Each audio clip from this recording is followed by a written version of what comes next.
Papa Dudut. Magandang araw po sa inyong lahat at sa mga kapwa ko kabarangay. Matagal na po akong taga-suporta ng Barangay Love Stories. Dahil may katrabaho po ako dati na palaging nakikinig sa inyong mga kwento sa YouTube. Dahil sa kanya, nagsimula na rin po akong makinig sa Barangay Love Stories. Ang kwentong ito ay isang bahagi ng aking buhay na tanging ang aking mommy at kapatid lamang ang nakakaalam. Nakasulat po ito sa aking journal at sa pagkakataong ito, napagdesisyonan ko pong ibahagi sa inyo ang ilan sa mga karanasan at aral na natutunan ko sa buhay. Alam niyo po yung feeling na mas lalong gumagaan ang lahat tuwing may nakakausap ka tungkol sa problema mo. Kaya po ako sumulat sa inyo kasi gusto ko pong maramdaman ulit yung feeling na yon. Ako po si Jasper. Lumaki po ako sa isang pamilya na malayo sa karaniwang buhay ng marami. Noong pinanganak po ako ay tila hindi pa ganap na handa ang mami ko na maging isang magulang. Maaga po naghiwalay ang aking mga magulang at hindi ko na po nakilala ang aking tunay na ama. Kaya po habang ako'y lumalaki, ang yaya ko po ang madalas kong kasama at kausap sa bahay. Nagbago po ang aming sitwasyon noong pinanganak ang kapatid ko. Si Dylan na ang tatay ay isang Amerikano. Ngunit hindi rin po nagtagal at naghiwalay din si mami at ang tatay ni Dylan. Habang lumalaki po ako ay unti-unti kong napapansin na parang mas paborito ni mami si Dylan. Aaminin ko po na sobrang nasasaktan ako tuwing napapansin ko po ito. Pero ni minsan, hindi ko po pinagbuhatan ng sama ng loob ang aking half-brother. Sa katunayan po ay hindi ko na rin po naramdaman na magkaiba pala kami ng ama. Para sa akin ay si Dylan ang kapatid ko at wala po akong ibang nararamdaman kundi ang pagmamahal at pagkalinga sa kanya, Papa Dudut.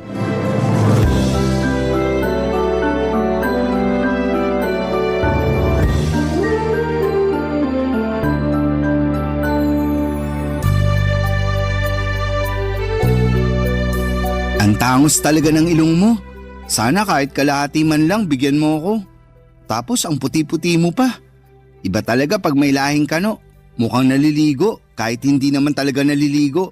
Huwag mo nga akong simulan, kuya. Nagkakaganyan ka ng dahil lang sa ilong. Okay din naman yung ilong mo ah. Parang isda. Boneless. Ah, ganun ha? Dylan, ayaw ko sanang sabihin to sa'yo pero sa tingin ko ito na yung tamang oras para malaman mo ang buong katotohanan. Sana maintindihan mo na hindi madali sa akin na sabihin to sa'yo. 2 years old ka lang noon nung napulot ka ng kasambahay natin sa basurahan. Hindi alam ng kasambahay natin kung ano ang gagawin niya noong mga panahon na yun. Kaya si mami na ang nagpaubaya at nagpalaki sa'yo. Ano nga akala mo sa akin 5 years old? Hoy, lumang tugtugi na yan. Balikan mo na lang ako pag nakapag-isip ka na ng bago. Eto naman, di na mabiro. Nga pala, asan si mami? Namamalengke ata. Kanina pa wala dito yun. Ang sabihin mo, baka nagbubulakbol. Ang di ko rin kasi maintindihan dito kay mami.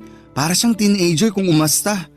Kung yung ibang nanay dyan, sobra-sobra yung pag-aalaga at pag-aaruga sa mga anak nila. Tayo naman parating naiiwan sa bahay kasama yung maid. Di ko tuloy maiwasan mainggit dun sa mga kaibigan kong pinaghihigpitan ng mga nanay nila. Naku, bahala ka dyan. Huwag mo akong idamay. Ayokong paghigpitan ako, no? Tsaka isa pa, ayaw mo nun? Pwede tayong kumain at maglaro ng video games buong maghapon. Kung sa bagay, pero mas maganda sana kung may tatay tayong kasama dito, no? Ay, yang si mami talaga. Sana naman makahanap na siya ng matinong lalaki. Oo nga. Di ko pa talaga nararanasan yung pakiramdam na magkaroon ng isang ama. Pareho lang naman tayo. Yung tatay ko di ko na rin naabutan. Tapos yung tatay mo naman, sobrang bata mo pa nun. Di nga nagtagal ng 1 month yun dito sa bahay. Mabait pa yung tatay ko, kuya. Ewan, di ko rin masabi. Pero ang natatandaan ko, parati silang nag-aaway ni mami. Tas kadalasan, nasa terrace yung tatay mo umiinom at nagyoyosi. Ah, ikaw Pilipino, ako naman Amerikano. Ano kaya magiging lahi ng susunod nating kapatid kuya? German? Japanese? O Canadian? Ano sa tingin mo? Uy, sana naman di na magkaanak yan si Mami. Hirap na nga siya sa ating dalawa eh. Sa akin nga lang pala siya nahihirapan. Ikaw ang paborito eh. Kumbaga sa internet, ikaw yung naka-bookmark na website. Tas ako yung parang advertisement sa video na pilit sinasara. Grabe ka naman kuya, hindi naman siguro. Di mo ba talaga napapansin? O sige nung isang araw, anong kinain mo for breakfast? Ha? Bacon. Teka lang, bakit mo naman naitanong yan? Mismo. Nung isang araw, pinagalitan at pinigilan niya ako nung kinuha ko yung bacon sa ref. Sabi niya pa nga sa akin, nagtitipid daw tayo. Pero mukhang ako lang naman tong tinitipid niya. Ikaw naman kuya, nagkakaganyan ka ng dahil lang sa bacon. May longganisa naman sa ref eh. Yun na lang ang kainin mo. Ano ka ba? Hindi lang yun. Napapansin ko rin na siya yung palaging kumukuha ng report card mo. Pero yung report card ko, sa maid niya parati pinapaubaya. Hala, baka ampun ka nga. Joke lang. Pero seryoso na to. Pakiramdam ko din na favorite ka ni Mami kasi ikaw tong mukhang foreigner sa ating dalawa. Uy, paano mo naman nasabi yan? Napapansin ko lang kasi na ikaw tong laging binibida niya tuwing kausap niya yung mga kaibigan niya. Tapos kapag pumupunta yung mga kaibigan niya dito sa bahay, ikaw lang yung pinapakilala niya sa kanila. Pakiramdam ko tuloy kung hindi ako ampon. Siguro nakababatang kapatid niya ako. Sa totoo lang, sobrang bigat sa pakiramdam. Kuya talaga? Ba't kung makapagsalita ka parang kasalanan kong lahat? Uy, sorry na. Di ganun ang ibig kong sabihin ha. Pasensya ka na. Masyado lang ako nadala ng mga emosyon ko. At isa pa, yung pagtrato sa akin ni Mami, palagi mong tatandaan na wala kang kasalanan doon, okay? Problema naming dalawa yun ni Mami. Sorry na at ikaw tong napagbubuntungan ko ng sama ng loob. Promise, di ko na ulitin. Last na yon. Talaga? Oo, Walang iwanan ha, promise? promise. I love you kuya.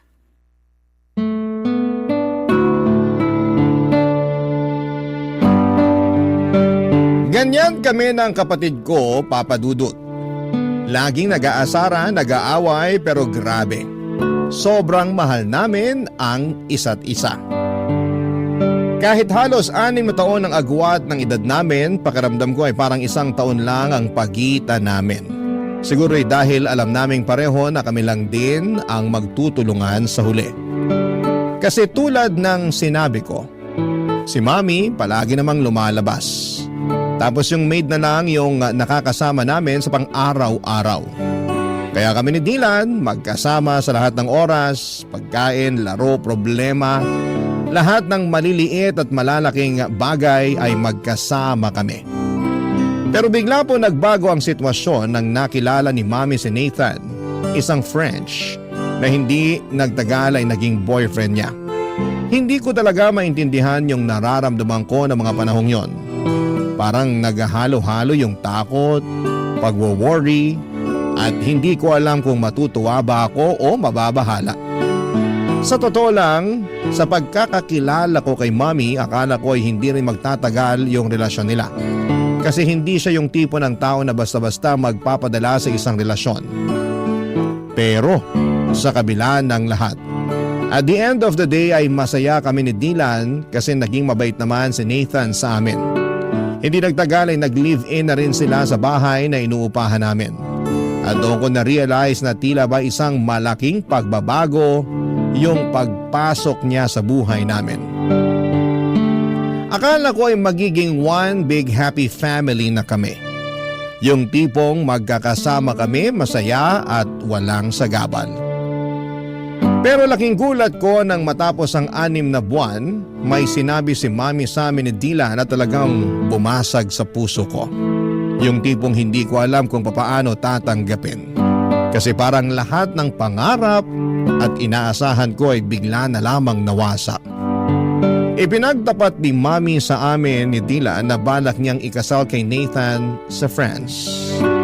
Nung una'y natuwa pa ako para kay Mami kasi syempre masaya akong makita siyang masaya. Lalo na si Nathan naman ay naging mabait sa amin. Pero Hindi yon ang talagang bumasag sa puso ko.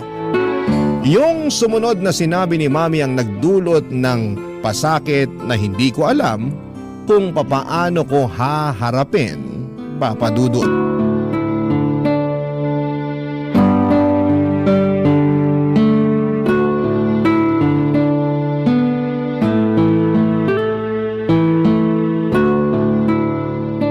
Sige na naman kuya, pahiram na ako ng cellphone mo. Sandali lang. Hindi mo ba nakikita na naglalaro pa ako? Manood ka na muna ng TV doon sa sala. Kanina ka pa naglalaro eh. Okay na yan. May kailangan Mami! tayong pag-usapan. Bakit? Ano po yun? Mukhang seryoso to ah. Patay. Kung may nabasag dito sa bahay, malamang kasalanan ni kuya yan. Basagin ko kaya mukha mo, gusto mo? Tumigil na nga kayong dalawa. Tungkol to sa napag-usapan namin ng Tito Nathan nyo. Bakit po? Magpapakasal na kami. At napagdesisyonan namin na doon na kami sa France magpapakasal. Ibig niyo po bang sabihin, sa ibang bansa na tayo titira? Astig! Sa wakas, makakakita na ako ng snow.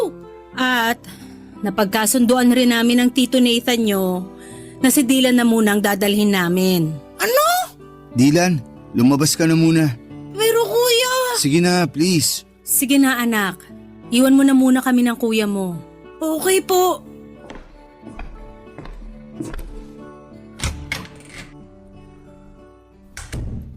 Ibig niyong sabihin, iiwan niyo na ako? Jasper, mahal ang cost of living doon. Walang bahay ang Tito Nathan mo sa France. Umuupa lang siya ng apartment doon. Magsisiksikan lang tayo kung isasama ka pa namin.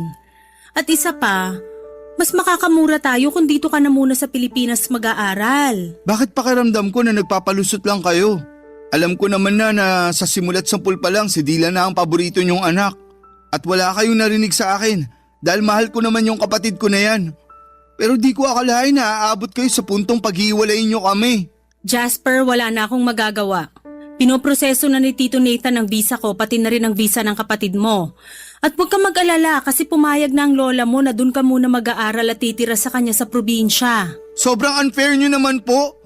Alam ko na matagal niyo ng pangarap na maging residente sa ibang bansa. At nabigo kayo nung naghiwalay kayo ng tatay ni Dylan, hindi po ba? Hindi ko rin akalain na ipagpapalit niyo ako para lang sa pangarap mong yan. Ang kapal ng mukha mo?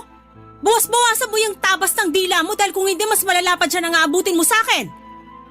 Nakapagdesisyon na kami ng Tito Nathan mo, Jasper. At wala ka nang magagawa doon. Huwag kang mag-alala. Dadalaw kami dito pag naging residente na kami doon. Hindi ka naman pababayaan ng lola mo dito sa Pilipinas. Pero kayo po ni Dylan ang kailangan ko. Hindi niyo ba naiintindihan yun? Ang tigas naman ng puso niyo sa akin. Para niyo na rin pinamukha sa akin na parang kasalanan ko pa na nabuhay ako sa mundong to.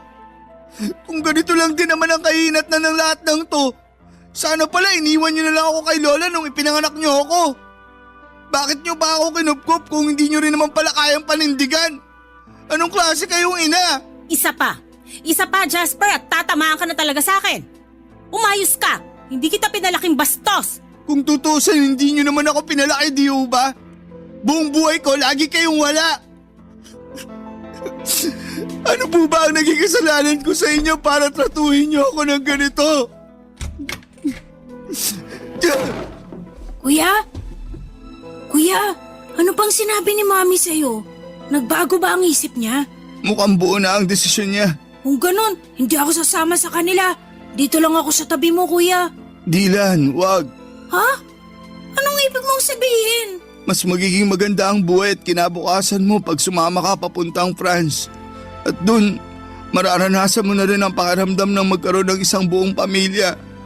Kaya ipangako mo sa akin na magpapakabait ka dun, ha? Buong pamilya? Anong buong pamilyang pinagsasasabi mo dyan? Hindi ka nga kasama, di ba? Dylan, pinapangako ko sa'yo na magkikita pa tayo. Isipin mo na lang na pareho tayo nagbabakasyon sa ngayon. Susunod ako sa France at magsasama ulit tayo sa isang bubong, promise. Kuya, mamimiss kita. Ako rin.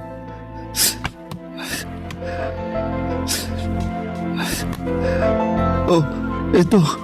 Kunin mo. Ano to, kuya? Sa'yo na yung cellphone ko. Para naman may remembrance ka sa akin. Ingatan mo yan, ha? Oo, Iingatan ko to. Thank you, kuya. Pero paano ka? Doon na daw ako kay Lola titira eh. Sigurado naman ako na may cellphone yun. O siguro magpapabili ako sa kanya. Ewan ko. Basta, huwag kang mag-alala. Dahil tatawagan pa rin kita, okay? Kuya, mamimiss kita. Payakap ako.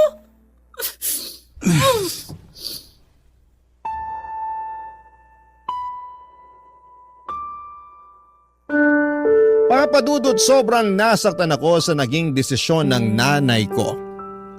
Hindi ko malilimutan yung araw na umalis sila, Mami at yung partner niyang si Nathan at ang kapatid ko papunta sa France. Hindi ko makakalimutan na hindi na ako sumama sa kanila sa airport. At pinili ko na lamang na magtago at hindi na magpakita para kahit papaano ay maibsan yung sakit na nararamdaman ko sa pag-alis nila. Pero kahit na anong gawin ko ay hindi pa rin natanggal yung bigat sa dibdib ko. Noong sumunod na araw, pumunta na ako sa probinsya doon sa lola ko. Doon nagsimula yung depression ko. Naging pasaway ako at aaminin ko na nalulung ako sa mga bisyo at nagkaroon ng matinding depresyon. Pumayat ako dahil halos hindi ko na nararamdaman ang gutom. At naging pabigat na rin po ako kay lola. Halos hindi na rin ako kumakausap ng tao. Kung hindi ako nagbubulakbol, nandun lang ako sa kwarto, nagkukulong at nakikinig sa music. Simula nung umalis si Mami ay hindi ko na rin siya kinausap pa. Galit na galit pa rin ako sa kanya. Gusto ko siyang sumbatan sa lahat ng sakit na nararamdaman ko. Pero pinili ko na lang na manahimik at maglaho na parang bula sa buhay niya. Mas lalo rin akong nasaktan noong hindi rin ako kinausap ng nanay ko simula nang umalis siya. Dahil alam niya siguro na hindi naman ako pababayaan ng lola ko. Pero syempre mas lalo lang nadagdagan ang pagkamuhi ko sa nanay ko. Si Dylan naman, papadudot, ay palagi ko siyang sinusubukang i-contact. Noong unang araw niya sa France ay punong-puno ng messages yung phone ko mula sa kanya. Mga pictures, mga videos na nag-i-enjoy sa bagong buhay niya doon. At parang bahagi ako ng mundo niya. Kahit malayo siya. Pero habang tumatagal ay mas kumonte yung mga mensahe niya. Kung minsan ilang araw na akong hindi makakatanggap kahit isang text mula sa kanya. At yon, hindi ko maiwasang mag-isip na baka nakalimutan na niya ako. Nasaktan ako noon syempre at mahirap tanggapin, pero iniisip ko na lamang na baka abala ako sa bago niyang buhay kasama sina Mami at si Nathan, papadudot. Barangay Love Stories. Barangay Love Stories. Yung empathy ng lola ko ang naging gabay ko, papadudot. Kahit na siguro naging pasakit ako sa kanya, ni minsan ay hindi ko naramdaman at tinataboy ako ni lola. Laging pinaparamdam ni lola na naiintindihan niya ako. Kinuwento sa akin ni lola na gusto raw akong ipalaglag ni Mami noong ipinagbubuntis pa ako nito, pero siya ang tumutol at ipinaglaban akong ipanganak. Nalaman ko rin na siya ang may gustong lumayo kami ni Mami para lumaki ako sa piling ng tunay kong ina. Pero hindi alam ni lola na sobrang iba pala ang trato sa akin ni Mami habang lumalaki ako. Masakit mang marinig ang mga revelasyon ni lola ay hindi ako nawala ng pag-asa. Dahil sa pagmamahal ni lola ay nagpatuloy ako sa pag-aaral at nakapagtapos ng Bachelor of Science in Software Engineering. Niyaya ko pa siya na tumira sa syudad, pero mas gusto niyang manatili sa probinsya. Tinanggap ko na lamang ang desisyon niya, pero araw-araw pa rin siyang kinukumusta sa pamamagitan ng cellphone. Bumalik ako ng syudad at pinalad na makapasok sa isang kilalang kumpanya at nag-ipon. Isa sa mga layunin ko noon ay makita si Mami at si Dylan. Aaminin ko na may mga hinanakit pa ako kay Mami, pero handa na akong lunukin ng pride ko, papadudot. Matagal na kasi ang mga nangyari. At ang tanging hangad ko na lamang ay magkaayos kami at makasama sila, lalong-lalo na po si Dylan Papadudut. Sinubukan kong mag-message kay Dylan pero madalang na lamang talaga siyang mag-reply. Kaya naman nag-decide akong kontakin si Mommy sa social media tungkol sa bala kong kumuha ng tourist visa papunta sa France. Nagulat ako sa mainit na pagtanggap niya. Ang sabi niya ay miss na raw niya ako at humingi pa siya ng sorry sa mga pagkukulang niya. Pinatawad ko siya at naramdaman ko na parang naghilom na ang mga sugat ko. Nag-file ako ng 3-week leave na approve at natuwa pa ako nang ma-approve ang visa ko. Kaya makakapunta na ako sa bansang bahagi ng Europa kasama na ang France. Agad ko itong binalita kay Mommy at sobrang saya niya para sa akin, Papa Dudut. Si Dylan ay hindi pa rin ako nireplyan. Pero sinabi ko na lamang sa sarili ko na mas okay siguro kung magkita na lamang kami ng personal. At dumating na nga ang matagal ko nang hinihintay, Papa Dudut. Ang makatungtong sa airport ng France.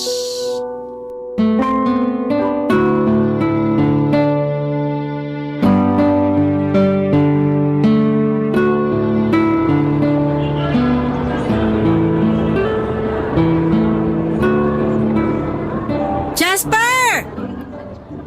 Mami! Dylan! Namiss ko kayo, sobra! Namiss ka rin namin, anak. Ang laki-laki mo na. Ito rin si Dylan, oh. Halos hindi ko na makilala. Mas matangkad pa siya sa akin. Huy, kumusta ka na? Namiss kita sobra. Ano ba? Nasasakal ako! Ay, sorry, pasensya ka na. Masaya lang talaga ako at nagkita na rin tayo. Uy, ikaw ah. Ba't bihira ka na lang mag-text sa akin? Di mo na rin sinasagot yung cellphone mo tuwing tumatawag ako. Alam mo, konti na lang magtatampo na talaga ako sa'yo. Jasper, pwede ba? Pagod ako. Mami, mauna na ako sa kotse. Sige anak, hintayin mo na lang kami ng kuya mo. Mami, may problema ba si Dylan? Bakit nanlalamig siya sa akin? Tapos Jasper pa talaga yung tawag niya sa akin ha? Naku na, kayaan mo na muna yung kapatid mo na yon. Pagod lang yun kasi late na natulog. Pero syempre, ginising ko siya ng maaga at pinilit ko siyang samahan ako dito sa airport. Ah, kaya pala. Pero bakit Jasper lang yung tawag niya sa akin kanina? Aaminin ko, medyo nasaktan ako dun. Nak, sobrang magkaiba kasi ang kultura dito sa France at doon sa atin sa Pilipinas. Dito kasi sa France, walang kuya-kuya at ate-ate. First name lang ang tawagan ng mga magkakapatid dito. Ano ba yan? Sobrang nakakapanibago naman. Mabuti na lang talaga at marunong pa siya magtagalog. Aba, syempre naman. Hindi ako nagpe-French kapag kausap ko yung kapatid mo na yan. Kasi ayoko na makalimutan niya yung lengguwahe natin. Mabuti naman po kung ganun. Pero mami, siguro ang galing nyo na ni Dylan mag-French no? Oo naman. Sa katunayan nga, mas magaling pang mag-French ang kapatid mo kaysa sa akin eh. Napakatalinong bata. Sobra! Kahit nung bata pa yan, sobrang hanga na ako dyan eh. Nga po pala, may kailangan akong sabihin sa inyo. Ano yon, Nak? Huwag po kayong mabibigla ha. Naaalala niyo po ba yung hotel na nireserve ko para sana sa 2 linggo na stay ko dito sa France? Oo. Bakit? Ano po kasi, kinancel ko po yung reservation ko sa hotel na yon. Nag-request po ako ng refund. Ha? Bakit mo naman ginawa yun, Nak? Mami, tatapatin na po kita. Gusto ko po sana magstay sa apartment niyo nakasama ka at si Dylan. Ano? Ay, anak naman eh. Hindi kalakihan yung tinitira namin na apartment. Hindi ka magiging komportable doon. Maghanap ka na lang ng ibang hotel, tutulungan kita. Kahit ako na ang magbayad. Mami, ganito kasi yan. Sa 2 linggo ko na stay dito, ayoko naman po magmukmuk sa hotel. Gusto ko po kayong makasama ni Dylan sa bawat segundo, minuto at oras. Kaya please na po, Mami. Pumayag na po kayo. Ay, kahit kailan ka talaga, oo. Napaka-independent mo na pero parang bata ka pa rin kung umasta. So, ibig sabihin ba niyan pumapayag na po kayo? May magagawa pa ba ako? Salamat po, Mami. I love you. Pero ipapaalala ko lang sa'yo na wala kaming guest room sa apartment na yon. Doon ka na matutulog sa kwarto ni Dylan pero single bed lang yon. Okay lang sa akin kahit sa saig na po ako matulog. Loko-loko ka talagang bata ka. May extra foam naman dun eh. Yun na munang ipapagamit ko sa'yo. Thank you po. Nga pala mami, kumusta kayo ni Nathan? Okay naman po ba kayo? Ah, yung Tito Nathan mo? Okay naman kami. Bakit mo naman natanong yan? Wala lang po. Matagal-tagal na rin kasi nung huli ko siyang nakita. Sa tingin niyo po ba, okay lang sa kanya na doon na muna ako tutuloy sa apartment? Ayan tayo eh. O diba sana naisip mo yan bago mo kinansela yung reservation mo dun sa hotel? Ibang klase ka talagang bata ka. Mami talaga. Sigurado akong mabibigla yon. Pero huwag kang mag-alala. Ako na magpapaliwanag sa kanya. Thank you mami. Kaya mahal na mahal ko po kayo eh. Naku, nambola pa. Ah, pero Jasper, kung sakaling may marinig ka na ingay galing sa kwarto namin, huwag mo na lang pansinin, okay? Kasi alam mo naman, buhay mag-asawa, paminsan-minsan may mga hindi pinagkakasunduan. Pero wala namang problema na hindi nasosolusyonan, di ba? Bakit po? Madalas po ba kayo mag-away ni Nathan? Alam mo naman mga French, ang tatapang. Tapos kapag may pinaniniwalaan sila, talagang pinaninindigan nila. Kaya ayan, paminsan-minsan nagtatalo kami dahil sa ugali ng Tito Nathan mo na ganyan. Ah, kaya pala. Mukhang maninibago ako dito ah. Halika na nga, sa bahay na tayo magkwentuhan. Papadudot, tumuloy po ako sa apartment ni na Mommy at salamat na lamang at napapayag si Nathan na doon ako tumira ng 2 linggo. Mabuti na rin po at naging okay na kami ni Mommy at sobrang nagpapasalamat po ako sa Panginoon dahil sa maayos ang relasyon namin. Pero si Dylan po ay mukhang siya naman po ngayon ang nanlalamig. Hindi na kami masyadong nagkakausap. Kahit nasa isang kwarto lamang kami natutulog. Kadalasan po ay naka-headset lamang siya at tuwing tinatanong ko siya o nakikipag-small talk, parang hindi siya interesado. Minsan nga po ay hindi na niya ako sinasagot ng maayos. Nung una iniisip ko na baka epekto lamang ito ng pagiging dito niya sa France nanirahan. O baka naman dahil sa mga pagtatalo ni Mommy at Nathan sa kabilang kwarto. Alam ko po kasi na kahit na hindi nila sinasadya ay malaki ang epekto ng mga ganong bagay. Lalo na kapag naririnig ng bata. May mga pagkakataon din na iniisip ko na baka may pinagdadaanan siya na hindi ko pa rin nauunawaan. Sinubukan ko pong kausapin siya minsan kung bakit siya nanlalamig. Pero iniiwasan lamang po niya ako. Hindi ko na po siya pinipilit, baka lalo lang po siyang magtampo o magalit. Naintindihan ko naman po na may mga bagay na ayaw pa niyang pag-usapan at baka hindi pa siya handa papadudot. Kahit na ganito siya, hindi po nagbago ang pagmamahal ko sa kanya. Mahal na mahal ko pa rin siya at ginagawa ko po ang lahat para iparamdam sa kanya ang bagay na yon. Kaya noong nagkita kami, ginamit ko po yung pagkakataon para ipakita sa kanya kung gaano ko siya pinapahalagahan. Pinagluluto ko siya ng almusal, binibilhan ng mga bagong gadgets at kung ano-ano pa. Nagpasalamat naman siya pero hanggang doon na lang. Wala na po yung mga asaran at kulitan namin at ako na lang po ang unti-unting nag-a-adjust sa nagbabagong ugali ng kapatid ko. Hanggang isang gabi habang si Dylan ay abala sa computer at ako naman ay naglilinis ng kwarto ay may napansin po kong kakaiba sa likod niya. Manipis po kasi yung suot niyang damit noong araw na yon. Kaya kitang-kita ko na may kakaibang kulay sa likod niya. Dali-dali ko pong inangat ang t-shirt niya at parang nabasag ang puso ko sa mga nakita ko. May mga pasa siya sa katawan niya. Agad akong natigilan at parang may dumaan na bagyong dumurog sa puso ko.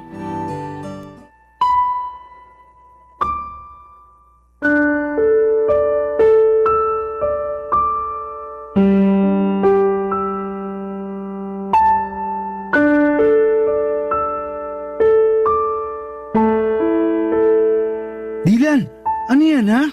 Ba't ang dami mong pasa? Ang OA mo naman, pwede ba huminahon ka? Wala to. Nadulas lang ako sa CR nung isang araw. Dylan, wag mo akong gawing tanga.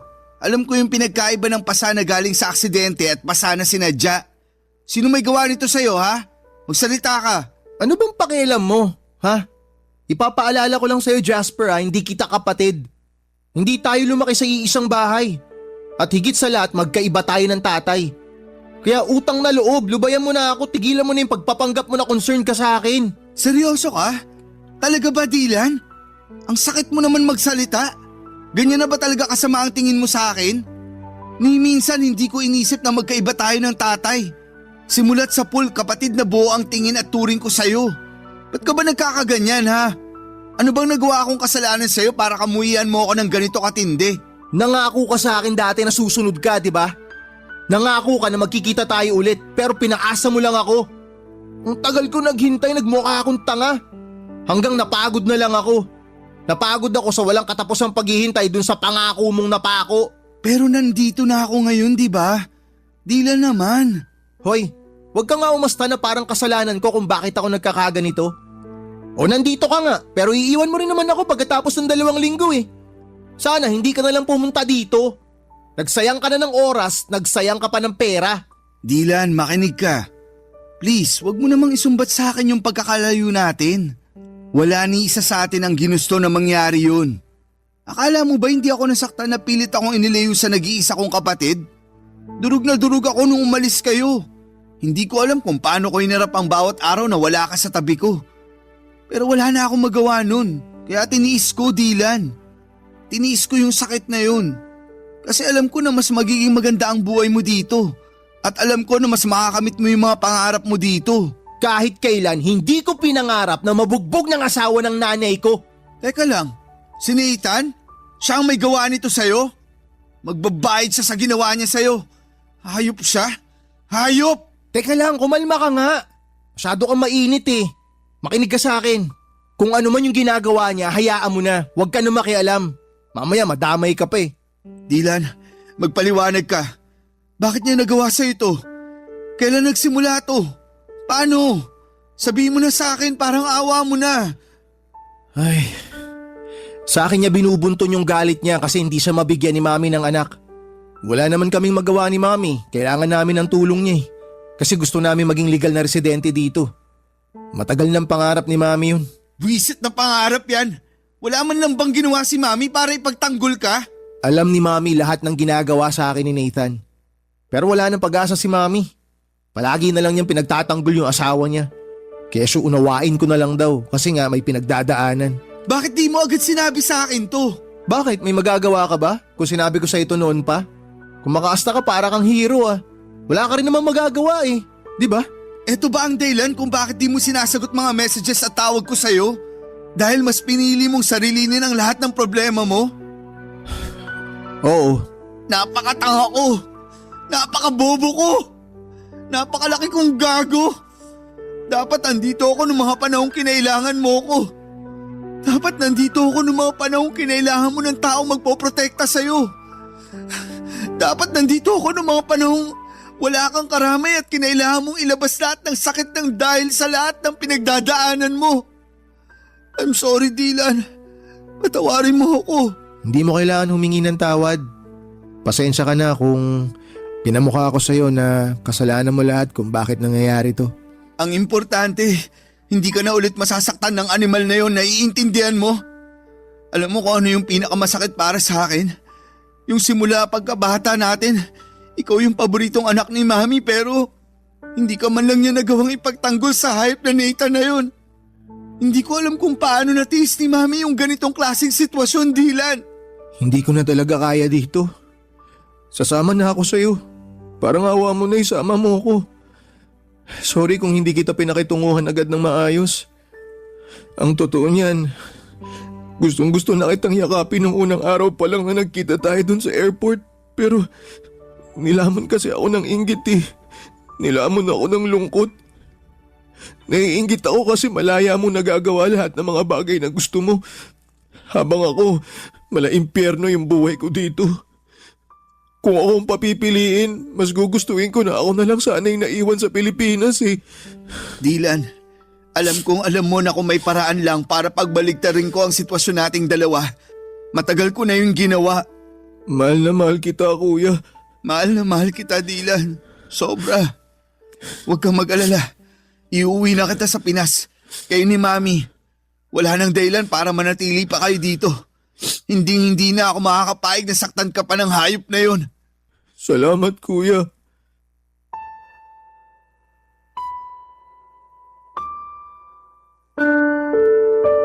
Sobrang gulo ng emosyon ko ng araw na yon, Papa Dudut. Hindi ko alam kung paano ko haharapin ang sinabi ni Dylan sa akin. Kung nung una ay pinapangarap ko pang magtagal sa bakasyon ko sa France, ngayon ay parang ang tanging hangad ko na lamang ay makaalis pabalik ng Pilipinas kasama ang nanay at kapatid ko.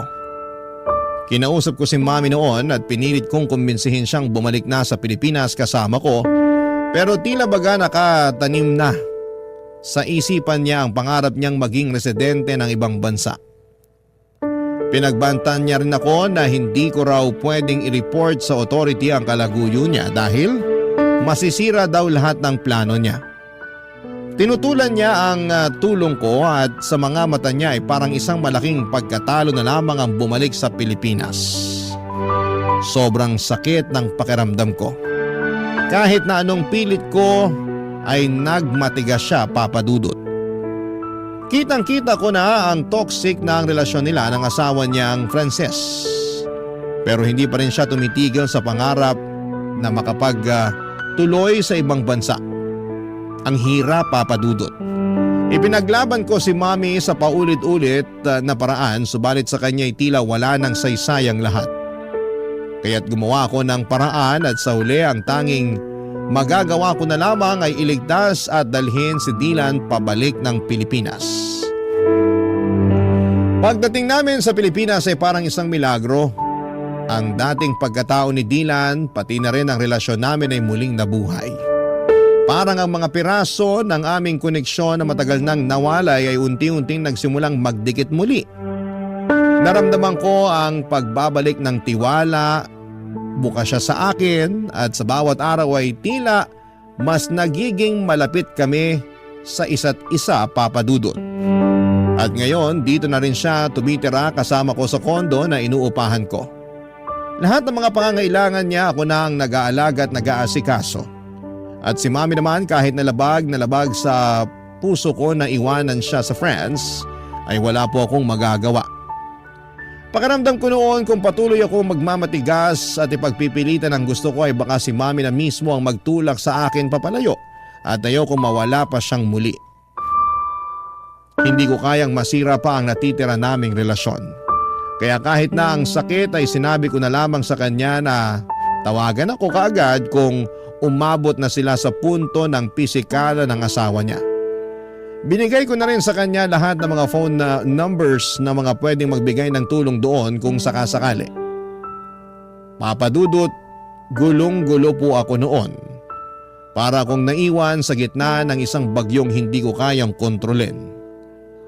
Hindi ko matanggap na nanatili siya sa poder ng lalaking yon. Yung lalaking nanakit sa kapatid ko. Yung lalaking unti-unting tinatanggal ang kanyang peace of mind. Sobrang hirap at sa kabila ng lahat ng mga nangyari, parang hindi ko kayang tanggapin na patuloy niyang pinipili ang lalaking yon. Parang isang sugat na hindi mo kayang hilumin. Isang pighati na paulit-ulit na bumabalik. Barangay Love Stories. Barangay Love Stories. Papa Dudut, naging maayos naman po ang buhay ni Dylan dito sa Pilipinas. Lalo na at magkasama kami. Maliit lang ang inuupahan kong kondo pero komportable at magaan sa pakiramdam. Natustusan ko naman ang mga pangangailangan namin at sa bawat araw ay natututo rin si Dylan sa pag-a-adjust sa simpleng buhay dito sa Pilipinas. Ako na rin ang nag-aasikaso sa lahat ng papeles ni Dylan para makapag-stay siya ng maayos dito at higit sa lahat ay pinili kong ipagpatuloy ang kanyang edukasyon dito sa Pilipinas. Papadudot masaya ako na naging mapayapa ang buhay namin kahit sa simpleng paraan. Ang mga maliliit na bagay na dating hindi namin binibigyang halaga, mga magaan na araw, tahimik na gabi ay ngayon ay nagiging malalaking bagay para sa amin. Ngunit sa kabila ng lahat ng ito, hindi pa rin nawawala ang matinding pagwo-worry namin kay Mommy, lalo na si Dylan.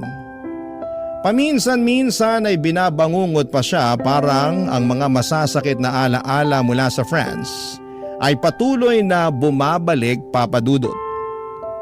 Parang hindi siya makaalis sa mga trauma na iniwan sa kanya ng mga nangyari doon. Minsan ramdam ko ang takot sa mga mata ni Dylan at sobra siyang nagwo-worry sa kalagayan ng nanay namin.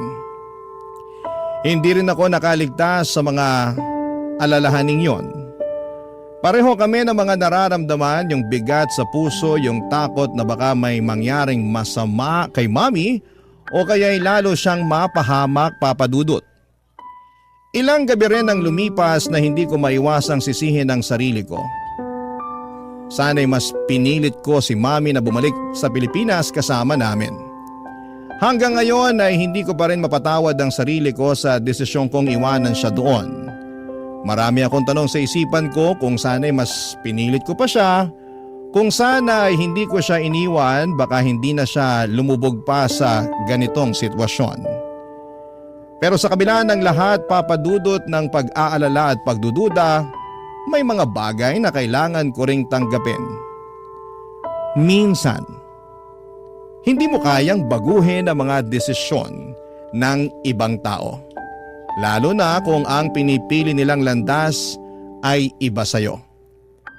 Ngunit kung may isang bagay man na hindi ko pagsisisihan, yon ay ang desisyon na dalhin si Dylan pabalik ng Pilipinas. Siyang naging dahilan kung bakit mas nagkaroon ng pag-asa akong maramdaman na natutulungan ko siya at magbagong buhay. Sa kanya ko nahanap ang lakas na magpatuloy at hindi ko kayang isiping wala siya sa tabi ko. Lalo na sa mga panahong kailangan ko ng gabay at suporta. Mas ligtas siya sa akin dito at mas magaan ang pakiramdam ko na magkasama kami. Ang mga gabi namin ngayon ay tahimik, puno ng simpleng kaligayahan at mas kontento kami sa buhay, Papa Dudut.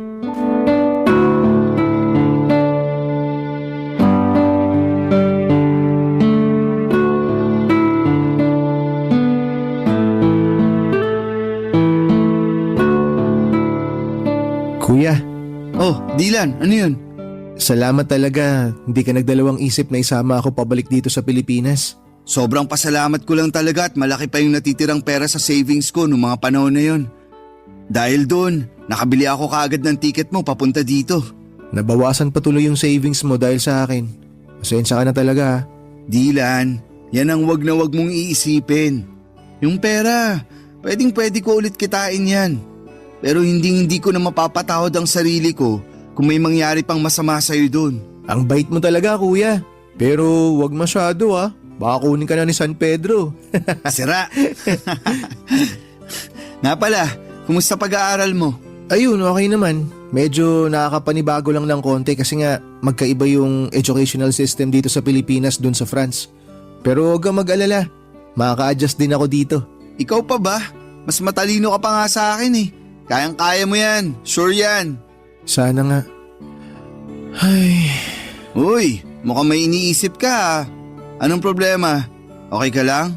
si Mami kasi. Hindi ko maiwasang hindi mag-alala sa kanya. Okay lang kaya siya dun? Baka sinasaktan na siya ng Nathan na yun. Nag-aalala din ako sa kanya.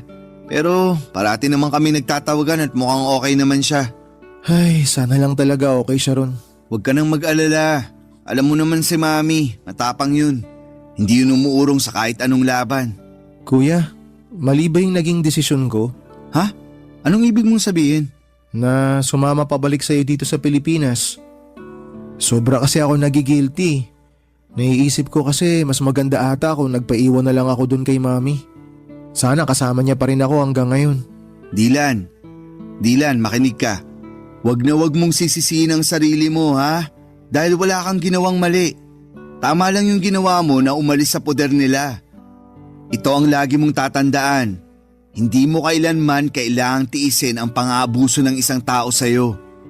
Kung may choice ka para takasan at iwanan ang ganong klaseng sitwasyon, lagi mong pipiliin ang choice na yon.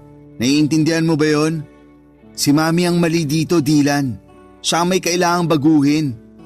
Kailangan niyang matutunang respetuhin ang sarili niya. At kailanman, hindi ko maiintindihan kung bakit tinitiis siya ang lahat ng yun. Lahat ng sakit at lahat ng pang-aabuso.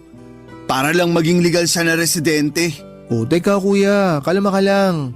Huwag ka masyado magalit. Siya na mismo ang nagpapahirap sa sarili niya. Hindi ko na talaga alam kung anong nangyayari sa kanya. Dylan, hindi niya nakikita na ang kalayaan at ang respeto sa sarili mas mahalaga kaysa sa papel na pinapangarap niya. Kuya, sa tingin mo, babalik pa kaya si Mami dito? Huwag kang mag-alala. Hindi ko titigilan si Mami hanggang sa makabalik siya dito. Ako na bahala doon ha. Mag-focus ka na lang sa pag-aaral mo. I'm sorry. Masyado ako nagiging emosyonal. May iba tayo. Sigurado ako matutuwa si Lola pag nakita ka niya. Pupunta tayo kay na Lola this weekend, okay? Sige, tara. Nakaka-excite. Baby pa ata ako nung huli ko nakita si Lola eh. Oo. Sigurado ako magugustuhan mo dun sa probinsya. Sariwang hangin, maraming puno, at higit sa lahat, walang traffic. Hindi na ako makapaghintay. Alam mo kuya, hindi ko akalain na darating pa pala tong panahon na to. Ako din, Dylan. Alam ng Diyos na ilang beses kong pinagdasal na sana magkita tayo ulit. At ngayon na magkasama na tayo, babawi ako sa napakaraming taon na nawala sa atin. Tama kuya, sangayon ako dyan. Pero alam mo, pwede ka namang bumawi sa akin ngayon eh. Bila mo ka ng bagong cellphone kuya, bawi ka na. Ayan tayo eh. Sige na kuya, ugod-ugod na tong phone ko eh. Ang bilis na malobat. Tsaka kailangan na talagang palitan. Kuya, please naman. Bila mo na ako ng bago. Ay, sige na nga. Buksan mo yung drawer ko. May cellphone ako doon na hindi ko na masyadong nagagamit. Sa'yo na yun. Nice! Salamat kuya, the best ka talaga. Ayos, may bago na akong cellphone. Ay kuya, sandali lang. Diyan ka lang ha, may papakita ako sa'yo. Ano yan? Oh, naalala mo pa ba to? Teka lang. Ito yung bigay ko sa'yo na cellphone bago ako pumunta ng France ha. Buhay pa pala to? Oo kuya, talagang tinago ko na maigi to. Medyo matagal-tagal ko nang hindi nagagamit kasi sobrang luma na. Pero inalagaan ko to. Grabe! Hindi ko akalain na naitabi mo pa pala yan. Akala ko matagal nang nasira o nawala yan eh. Kasi tong cellphone na to, hindi lang basta gamit to. Ito yung alaala na naitago ko na kahit na malayo tayo sa isa't isa, kahit na anong mangyari, may mga bagay na hindi talaga magbabago. Dylan, thank you at hindi mo kinalimutan ang pagiging magkapatid natin. Salamat din kuya. Kasi dahil sa'yo, natutunan ko kung paano maging matatag. Ikaw rin yung nagturo sa akin kung paano lumaban. Kung wala ka, baka hindi ko rin nahanap yung lakas para makausad ako sa mga nangyari. Na-realize ko rin na walang laban ang hindi natin kayang pagtagumpayan basta magkasama tayo. Ikaw talaga, isa na lang at maniniwala na talaga ako sa'yo. Kanina pa tayo nagdadramahan dito eh. Pahag na nga lang. I love you kuya. Love you too. Sa mga panahong yon, Papa Dudo, talagang naghinom ang mga sugat namin ni Dylan. Mas naging matatag ang aming pagsasamahan bilang magkapatid. Tahimik na ang buhay namin at sa wakas ay nakaramdam kami ng kapayapaan, isang uri ng katahimikan na matagal na naming hinahanap. Hindi na rin kami palaging nag-aalala kay Mommy kasi parati kaming nagtatawagan at mukhang okay naman siya. Kahit nasa malayo siya, pero kahit na medyo mas tahimik na ang lahat, hindi ko pa rin kayang alisin sa puso ko ang pag-asa na balang araw ay ilalayo ko si Mommy sa kinakasama niyang French. Hindi ko talaga kayang patawarin ang ginagawa ng asawa ni Mommy sa kapatid ko. At kahit gaano kalayo or katagal ay hindi ko pa rin makakalimutan ang lahat ng sakit na idinulot niya sa aming pamilya. Masaya na rin ako na parang hindi ko na masyadong napapansin na may trauma pa si Dylan. Hindi na kagaya ng mga unang araw niya dito sa Pilipinas na talagang kitang-kita ko sa mukha niya ang mga bakas ng sakit at takot na iniwan ng asawa ni Mommy. Mga emosyon na para bang hindi matitinag. Pero kahit na parang mas okay na siya ngayon, minabuti ko pa rin na dalhin siya sa isang psychologist. Kailangan niyang mailabas ang lahat ng mga negatibong emosyon na naipon niya mula sa mga pinagdaanan niyang trauma. Gusto kong matulungan siya na maghilom ng buo at sana'y magkaroon siya ng lakas na tanggapin lahat ng mga nangyari at makapagsimula ng panibagong kabanata sa buhay niya. Masaya na ako sa takbo ng buhay namin, Papa Dudut. Wala po akong naging problema sa trabaho at si Dylan sa wakas ay nakakapag-adjust na rin sa buhay niya sa school dito sa Pilipinas. Gumagala kami tuwing weekends at doon kami nakakahanap ng bonding, mga simpleng bagay pero puno ng halaga. Bawat araw na magkasama kami tila ba mas napapalalim ang aming samahan bilang magkapatid at natututo kami na mas marami ng bagay tungkol sa isa't isa. Akala ko ay magiging ganito na lang ang cycle ng buhay namin, tahimik, masaya at magkasama. Hanggang isang araw, may narinig kaming katok sa pintuan ng kondo namin, Papa Dudut.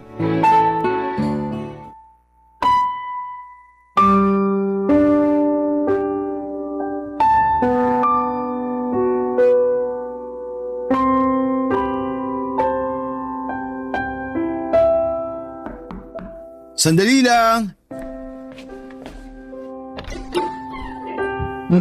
Mami? Mga anak! I'm so sorry! I'm so sorry! Ang tagal kong hinintay ang araw na to. Teka, Mami, paano nyo nalaman yung address dito? Binigay sa akin ng lola niyo ang address niyo. Pasensya na kayo kung hindi ko sinabi na dadating ako kasi sa totoo lang, hindi ko alam kung may mukha pa akong ihaharap sa inyo. Naging makasarili ako. Ako ang dahilan kung bakit tayo nagkawatak-watak. Makinig ho kayo. Tapos na po yun. Hindi nyo na kailangang isipin yun. Ang importante, nandito na po kayo. Hindi ako naging mabuting ina dahil lang sa kagustuhan ko na umasenso at manirahan sa ibang bansa.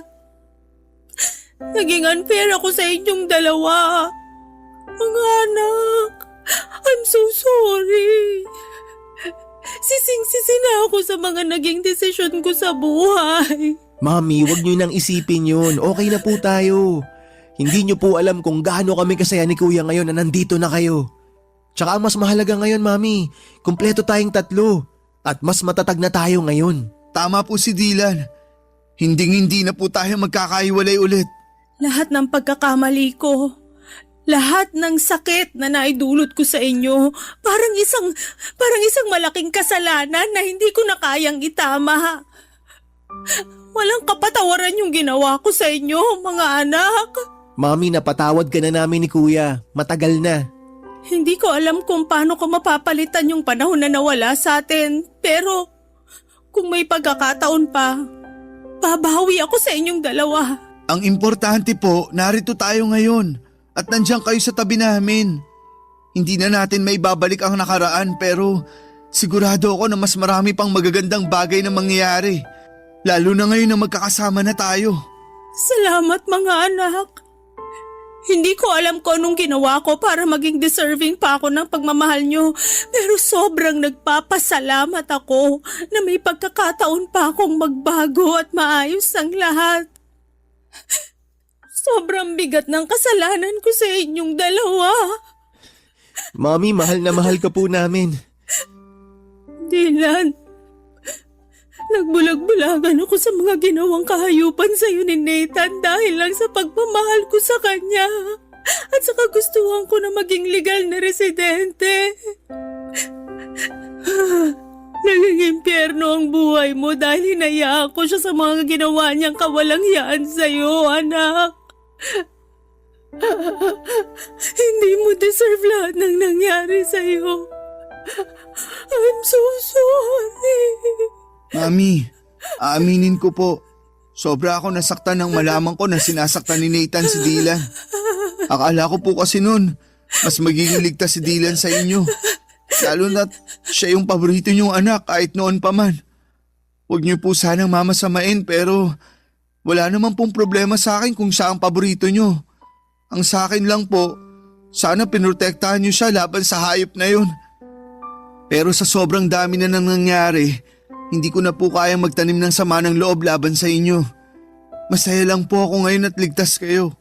Jasper, sobrang laki ng kasalanan ko sa'yo, anak. Nagkulang ako bilang nanay mo at hindi ko naparamdam sa'yo yung pagmamahal na karapat dapat mong matanggap mula sa isang ina. Anak, maraming salamat dahil sa kabila ng lahat hindi ka nagdalawang isip na tulungan ang kapatid mo. Sobrang nagpapasalamat ako at nilayo mo siya kaagad sa malaimpyernong lugar na yon. Bakit, Mami? Ano nangyari? Nahuli ko si Nathan na ng bababae. Tapos nung kinumpronta ko siya tungkol dito, nagwala siya at muntik na niya akong mapatay. Sinira at binasag niya rin lahat ng mga natitirang gamit sa kwarto ni Dylan.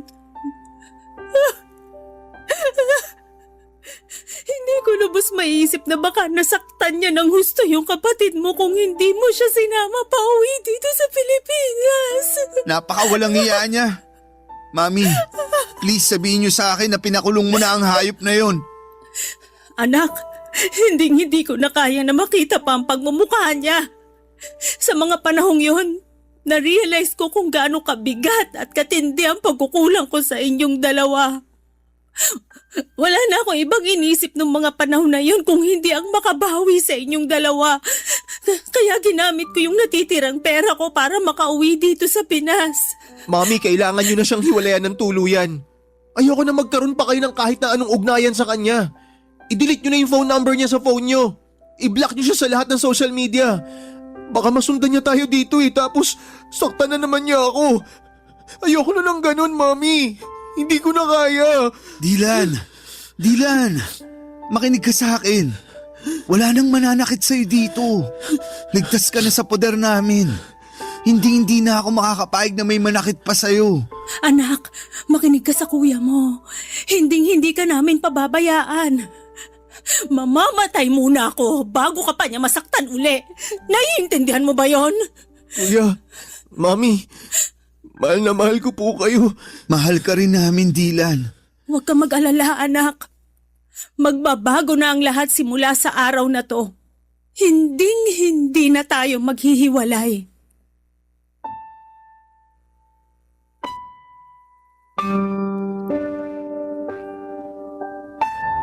Papadudot muli ko nasilayan ang mga bakas ng trauma sa mga mata ni Dylan ng araw na yon. Sobra ang aking pag-aalala para sa kanya. Ngunit sa tulong namin ni Mami ay unti-unti at tuluyan din niyang nalaman na hindi siya dapat matakot pa. Si Mami po ay nanirahan kasama namin ni Dylan sa kondo na inuupahan namin. Habang ako ay patuloy sa aking trabaho bilang isang software engineer, si Dylan ay nagsusumika pa rin sa kanyang pag-aaral. At si Mami naman ay nagsimula ng magtrabaho bilang hotel receptionist. Nagtutulungan kami ngayon ni Mami sa mga gastusin at bills at sobrang saya ko po na kahit na hindi na ako bata ay nakakapiling ko pa rin siya sa araw-araw. Naging maayos naman ang takbo ng buhay namin hanggang sa isang araw. Isang kaibigan ni Mami mula sa France ang nagbalita na pumanaw na si Nathan dahil sa isang insidente sa bar. Tinulungan ko si Mami na mag-hire ng French lawyer online upang mag-file ng divorce nang hindi na niya kailangan bumalik pa sa France. Sa kabila ng mahaba at magastos na proseso ay naayos din namin ito at sa wakas ay na-finalize ang divorce. Hindi ko po kayang ilarawan ang gaan ng aming nararamdaman nang matanggap namin ang balita na opisyal nang wala ng bisa ang kasal nila ni Nathan. Sa wakas ay makakapagsimula na kami ng bagong buhay. Sa ngayon ay nagsusumikap kami ni Mommy na mag-ipon upang makapagpatayo ng bahay na magiging saksi sa mas marami pang magagandang alaala na bubuuin namin bilang isang pamilya. Sa lahat ng mga naranasan ko ay natutunan ko na ang pagpapatawad ay isang paraan para bigyan ang sarili mo ng pagkakataong magpatuloy at maghilom. At syempre, maging maligaya. Lubos po ako nagpapasalamat sa Diyos dahil hindi niya ipinagkait sa akin ang pagkakataong muli kong makasama ang pamilya ko. At sa wakas ay masasabi ko na rin na ang mga sugat ng nakaraan ay tuluyan ng nagsara at naghilom. Kung sakali man po na matanggap ninyo ang aking liham ay nais ko po sanang magpasalamat sa inyong oras at atensyon sa aking kwento. Dear Papa Dudut, pangarap ko na talagang magkaroon ng sariling pamilya simula noong dalaga pa lamang ako. At gusto ko na ang mapangasawa ko ay hindi taga sa amin sa Isabela. Kaya nga nung nauso po ang Facebook, kung sino-sinong lalaki ang kinausap ko para makipagkilala. Karamihan ay mga taga Maynila. Meron din namang mga taga Rizal at Batangas. Pero wala naman akong sineryoso sa kanila dahil patapos pa lamang ako sa high school ng mga panahong yon. Bago ko i-share ang kwento ko ay magpapakilala muna ako. Ako si Shaira, 32 years old at kasalukuyang nakatira sa Quezon City. Meron na akong 2 anak at kinakasama na tawagin na lang po nating Noriel. Factory worker siya at nakilala ko noon sa kantina dati kong pinagtatrabahuhan bilang dishwasher. Lagi kasi siya doong kumakain. Noong nabuntis ako ni Noriel, alam ko na meron na siyang anak sa dati niyang kinakasama. Pero tinanggap ko pa rin yon dahil mahal ko si Noriel. Magsisimula ang lahat taong 2024 noong nabuntis niya ako sa pangalawa naming baby, Papa Dudut.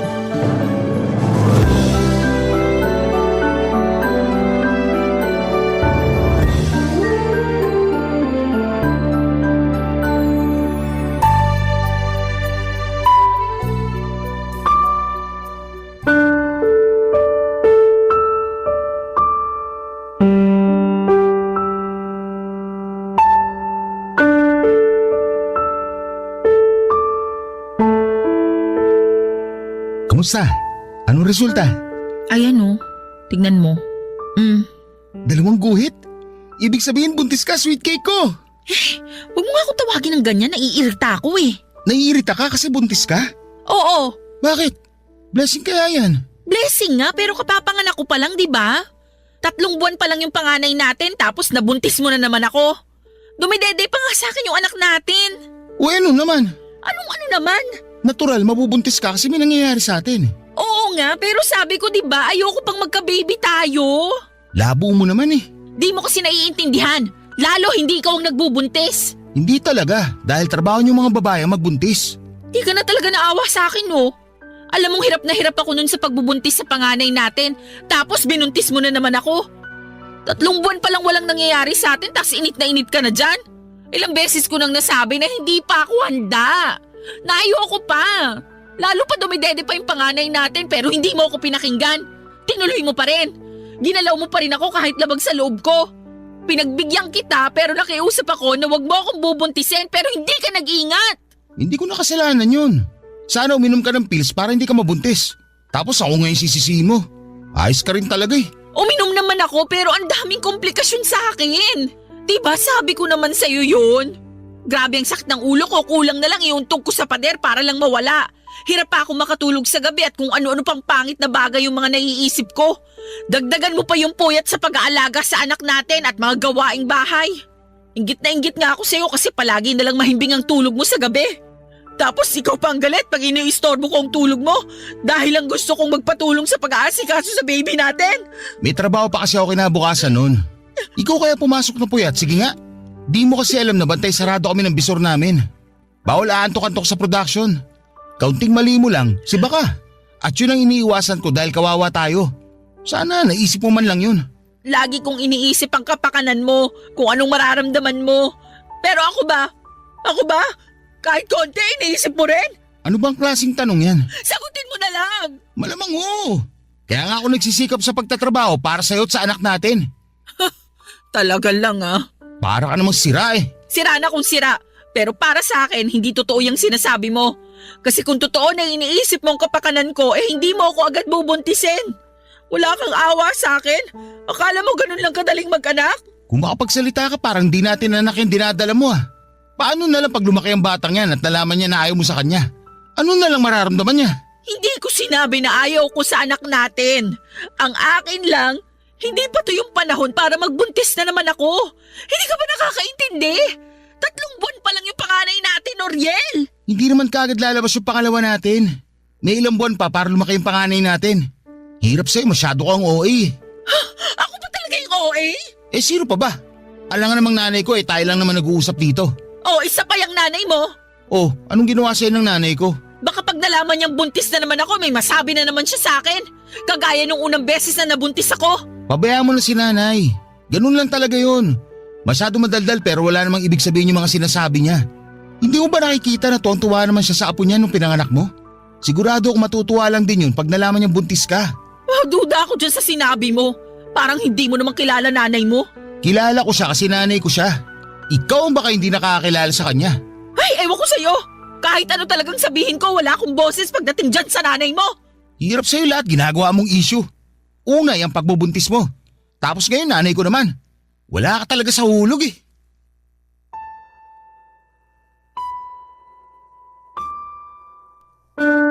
Papadudo 2023 nang nagkakilala kami ni Noriel. Noong taon ding yon ay nabuntis niya ako sa panganay namin kaya nagsama kami sa iisang bubong. Bale, tumira kami sa bahay nila sa Quezon City kasama ang nanay niya. Pero bago yung taong 2016 nang kinuha ko ng tiyahing kong tagaluto sa naturang kantin kung saan kami nagkakilala ng kinakasama ko. Siyempre excited ako noon dahil ang nasa isip ko ay pagkakataon ko na para matupad ang pangarap kong makapag-boyfriend ng taga-syudad. Alam ko na hindi ko dapat priority ang paghahanap ng karelasyon dahil mahirap lang ang buhay namin sa probinsya noong araw. Ni hindi na nga ako nakatungtong sa kolehiyo kahit gustuhin ko pa. Pero lahat ng mga kapatid ko ay meron ng asawa at sariling pamilya. Ako ang bunso sa aming 5 at matagal nang hiwalay ang mga magulang namin.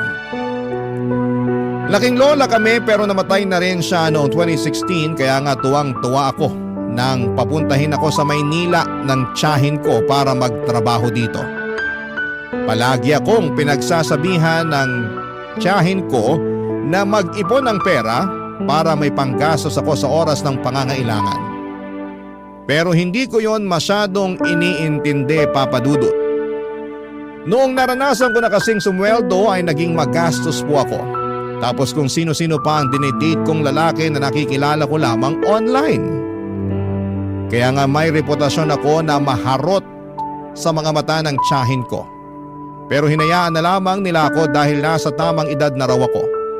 Kaya nga noong nabuntis ako at nagsama kami ni Noriel, ay hindi ako makareklamo ng todo sa kanya tungkol sa estado ng buhay namin. Noong isang beses kasi na nagsabi ako sa kanya ay sinisi lamang niya ako dahil masyado raw akong mapusok at hindi marunong makinig sa kanya. Na kung humanap lang daw ako ng lalaking marunong magdala ng pamilya ay hindi ko marananasang mas maghirap pa. Kaya nga wala na akong nagawa kundi ang pangatawanan na lamang ang bunga ng mga naging desisyon ko, Papa Dudut. Ewan.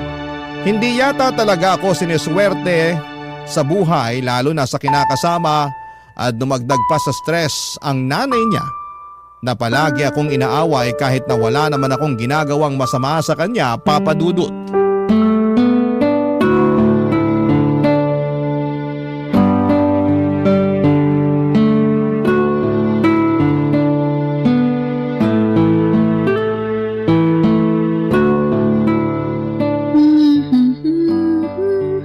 Wow! Ang cute naman ng damit ng baby niya. Kaninong baby niya? Kayo po pala, Nay. Oh, ako nga. Bakit kumakaano ka naman dyan Akala mo nakakita ka ng maligno. Hindi naman po sa ganon. Nagulat lang po talaga ako sa pagdating nyo. Paano hindi ka magugulat? Tutok na tutok ka dyan sa cellphone. Kulang na lang idikit mo yung mga mata mo dyan. Sobra naman po kayo. Ako pa ang sobra. Kanina ko pa napapansin na babad ka dyan sa cellphone mo Kung makaasta ka, akala mo wala kang inaalaga ang anak Ngayon lang naman po ako nag-cellphone. Yung anak ko naman po natutulog sa duyan sa kwarto. Hindi ko naman po sinara ang pinto para tanaw ko at mabilis kong mapuntahan. Lumabas lang po ako ng kwarto saglit para kumuha ng tubig na maiinom sa ref. Tapos nag-cellphone ka na dyan bigla. Nag-chat din po kasi yung tiyahin ko. Kinukumusta ako kaya nireplyan ko lang. Nag-chat daw. Maniwala sa'yo. Ay kung gusto niyo tingnan niyo pa po tong cellphone ko, kausap ko po yung tiyahin ko. Oo na. Pero may pasabi-sabi ka pa dyan cute ng damit ng baby. Pinag-uusapan niyo rin ba ng tita mo yun? Ay, yun po ba? Hindi po, nakita ko lang sa Facebook nung nagbukas ako ng account. Sinasabi ko na nga puro ka Facebook. Wala naman po sigurong masama doon, lalo't ngayon lang naman ako nag-Facebook, Nay. Kahit ano pang sabihin mo, hindi maganda sa isang nanay na katulad mo, yung puro ganyan ang inaatupag. Dapat ang ginagawa mo, pag hindi mo inaalagaan yung anak mo, naglilinis ka ng bahay. Tingnan mo, napakaraming hugasin sa lababo. Ako pa bang hinihintay mo maghugas ng mga yan? Hindi naman po, pero mamaya ko na sana huhugasan yung mga pinggan. Masakit pa po kasi yung balakang ko at medyo nangangalay yung mga binti ko. Sus, kunwari ka pa. Sabihin mo, nagdadahilan ka lang para hindi makapaghugas. Style mo, bulok. Ay, hindi naman po ako nagdadahilan. Hindi raw, pero halatang halata naman sa'yo. Inoobserbahan lang kita, Shaira. Pinagpapasensyahan lang, lalo't buntis ka sa panganay niyo ni Noriel ko. Tapos ngayon, nagpabuntis ka na naman sa anak ko para makatakas sa mga gawaing bahay. Ayos ka rin talaga no? Hindi ko naman po ginustong mabuntis ulit. Si Noriel po ang sisihin niyo kung bakit buntis na naman ako. Aba, at bakit ko naman sisisihin yung anak ko? Siya po kasi may kasalanan. Sa totoo lang, ayoko nga po munang sundan yung panganay namin lalo't 3 buwan pa lang siya. Kaya lang masyadong mainit si Noriel. Tapos nagtatampo pag hindi ko pinagbigyan. Malamang! May pangangailangan yung anak ko. Alam ka naman sa ibang babae niya hingin yung pangangailangan niya kasi ayaw mo siyang pagbigyan. Hindi naman po sa ganun pero nag-usap naman kami na hindi pa ako handa. Sa kakaunting panahon lang naman ang hinihiling ko para makarecover yung katawan ko sa panganganak. Pero hindi naman siya nakinig. Ganyan talaga ang mga lalaki. Kaya nga dapat handa ka ano man ang mangyari. Tsaka kasalanan mo rin naman May iniinom kang pills, di ba? Meron po pero tinigilan ko na bago pa may mangyari sa amin ni Noriel. Oh, ayan, hindi namin mo rin. Kasalanan mo rin talaga yan kasi alam mong buntisin ka pero nagpagalaw ka ng walang proteksyon. Hindi po kasi maganda yung epekto sa akin ng pills. Di sana sumubok ka ng ibang proteksyon. Hindi lang naman pills ang pwede mong gamitin para hindi ka mabuntis Alam ko naman po kaso nakakatakot Natatakot ka naman saan? Sa pwedeng maging epekto nun sa katawan ko. Marami po kasi ako nababasa na horror story sa Facebook na galing din sa kapwa ko nanay tungkol sa mga contraceptive na gamit nila. Bakit ako nun? Wala naman nangyari sa akin nung nagpaturok ako Hirap kasi sa'yo masyado ko mapaniwalain sa mga nababasa mo sa Facebook. Iba-ibang katawan ng mga babae. Tsaka kung pumalpak yung unang ginamit mo, di magpalit ka ng iba. Subok lang ng subok hanggang mahanap mo yung hiyang sayo. Ganon yon.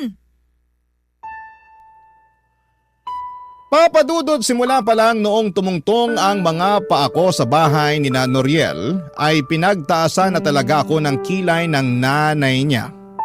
Buntis na kasi ako noon nang dinala ako sa bahay nila at pinakilala ako ng kinakasama ko sa kanyang nanay.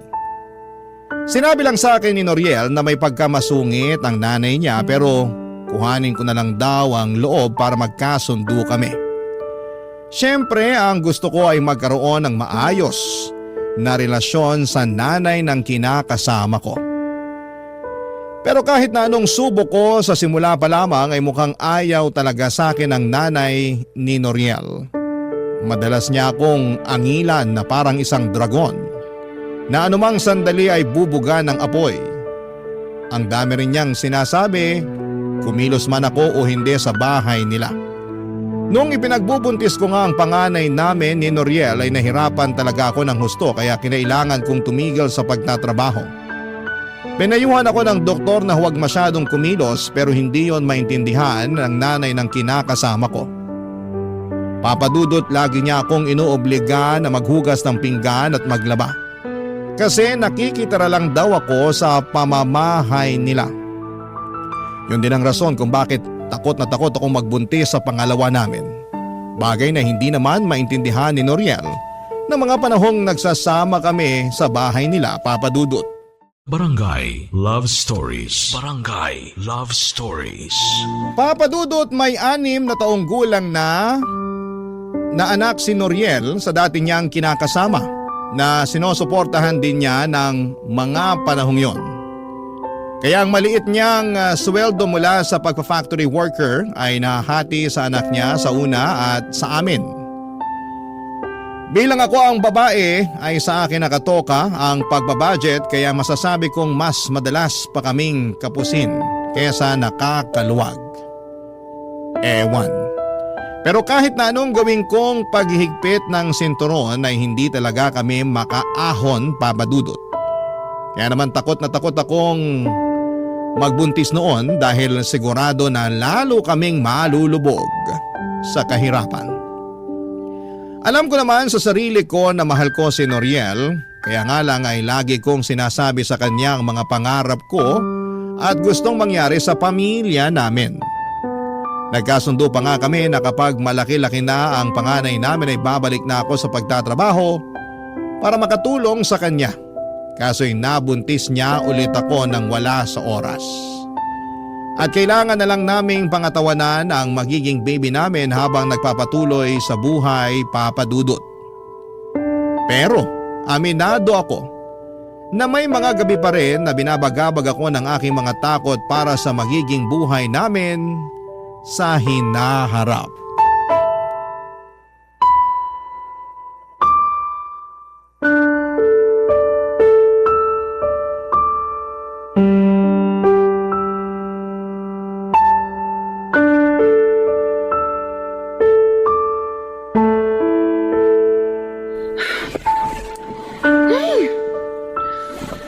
Ano ba yan? Kanina ko pa naririnig yung pagbubuntong hininga mo ah. Kita mo natutulog na yung tao eh. Sana all natutulog.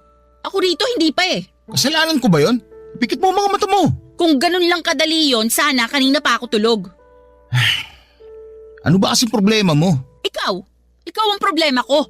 Lagi ka na lang nagagalit sa akin tuwing gusto ko magsabi sa'yo ng nararamdaman ko. Feeling ko tuloy wala ka ng pakialam sa akin. Gabing-gabi na nagdadrama ka pa eh. Patulog na nga yung tao oh. Saka saan na naman galing yung pinagsasabi mo? Sa akin lang. Naisip ko lang kasi yun yung pakiramdam ko. Shaira naman eh. Ayoko ng away. Pagod ako. Pagod din naman ako ah.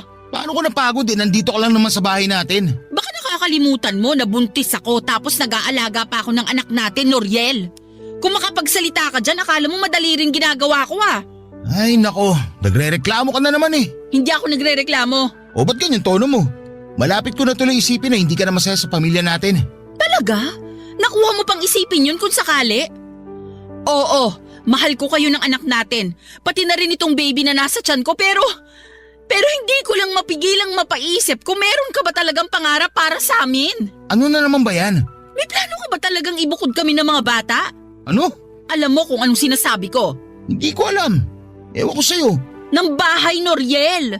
Hindi ba nangako ka sa akin noon? Pag nakaluwag-luwag tayo, ibubukod mo kami ng anak mo. Gusto ko lang malaman kung may bala ka pa rin na to pa rin yung pinangako mo sa akin noon. Sa totoo lang, parang malabo na yan. Lalo na ikaw may sabi pag nakaluwag-luwag tayo. Sa panahon ngayon, mas madalas pa tayong gipit kaysa nakakaluwag-luwag. Kaya paano ko pa matutupad yung pangako ko sa'yo na mabubukod ko kayo? Saka may paparating tayong baby. Di ba dapat mas unahin ko yung anak natin kaysa sa kung ano-ano mga naiisip mo? Pero di ba kapag nagsasama na ang babae at lalaki, bumubukod na sila? Para lang sa may mga pera yun. Saka, bakit ba gusto mong bumukod hindi naman tayo pinapalayas ni nanay dito? Hindi nga, pero bahay niya pa rin to. Dapat meron tayong sariling bahay lalo't lumalaki na ang pamilya natin. Sa panahon ngayon ng mamahal na mga bilihin, paano pa kaya ang renta? Sige nga, gusto mo yatang mamulubi tayo at sa kalsada na lang tumira eh. Hindi naman siguro tayo aabot sa ganun. Aabot tayo sa ganun pag hindi ka pa nanahimik dyan. Masyado ko maraming gusto hindi pa nga tayo umaasenso. Kasalanan mo naman eh. Nag-uusap na tayo noon. Maayos na yung plano natin na pag lumaki-laki ang panganay natin, tutulong ako sa pagtatrabaho para makaipon tayo. Kaso, masyado kang mainit sa kama. Ayun tuloy, nabuntis mo na naman ako. Hindi pa nga natin natutupad yung usapan natin na mag-iipon pero pakiramdam ko back to zero na naman tayo. Kawawa naman sa'yo yung anak natin dyan sa tiyan mo eh. Hindi pa nga pinapanganak, palagi mo na sinisisi. Hindi ko sinisisi ang anak natin. Ikaw ang sinisisi ko. Ay talaga naman. Kaunti na lang, malapit na ako mapikon sa'yo. Lagi ka namang napipikon sa akin bago pa ba yun? Hirap sa'yo, masyado ka emosyonal. Alam mo namang buntis ako? Malamang, emosyonal talaga kaming mga buntis. Dinamay mo pa yung ibang mga buntis. Baka ikaw lang naman talaga ang ganyan. Hindi mo alam, nakakayamot ka na. Kaya hindi na ako magtataka kung bakit hindi kayo magkasundo ni nanay. Tama siya na para ka may sariling mundo. Sinabi sa'yo ng nanay mo yon? Na para ako may sariling mundo? Oo! Ano sagot mo? Wala. Nagkibit-balikat lang ako. Ayoko nang pahabaan yung usapan kaya hindi na lang ako sumagot. Grabe ka talaga? Hindi mo man lang ako pinagtanggol? Paano kita ipagtatanggol kung nakikita ko na parang totoo naman ang sinasabi ng nanay ko? Isipin mo nga yan. Huwag lang lagi pagkukulang ko yung tignan mo. Tignan mo rin yung sarili mo. Masyado akong mapaghanap. Hindi ka na marunong makontento. Sige na, matutulog na ako. Huwag mo na ako istorbohin. Papadudot matapos ang pag-uusap namin yon ni Noriel na nauwi na nga sa pagtatalo ay nadagdagan lang ng panibagong tampo ang mga nauna kong tampo sa kanya. Alam ko na mas praktikal na tumira sa bahay nila pero nahihirapan na kasi akong pakisamahan ng nanay niya. Sa tingin ko ay ginawa ko naman ang lahat ng abot ng makakaya ko pero wala. Matigas at malayo ang loob sa akin ng biyanang kong hilaw. Simula noon ay hindi na ako nagsabi ng saloobin kay Noriel dahil siguradong hindi na naman niya ako pakikinggan. O baka nga sisihin niya ulit ako at sabihing masyado akong mareklamo at ako talaga ang hindi marunong makisama sa amin ng nanay niya. Pakiramdam ko papadudot ay wala akong karapatan na magsabi ng feelings ko. Kaya naman tinuong ko na lamang sa pagsali sa mga online group sa Facebook ng mga kapwa ko nanay at may kinakasama ang paglalabas ng mga hinaing ko sa buhay at sa relasyon namin ni Noriel. Bali ang ginagawa ko ay nagpo-post ako ng aking mga problema sa grupo na sinalihan ko at marami namang nagkokomento para magbigay sa akin ng pagpapayo.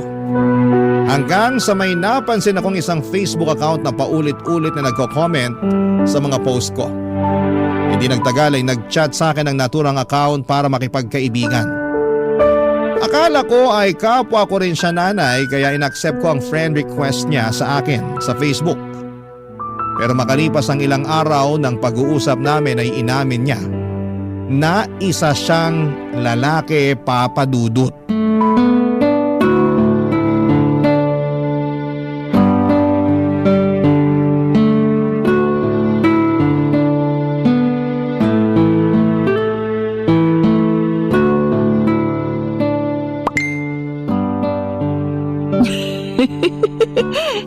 Hindi lang pala siya magaling magpayo, marunong din magpatawa.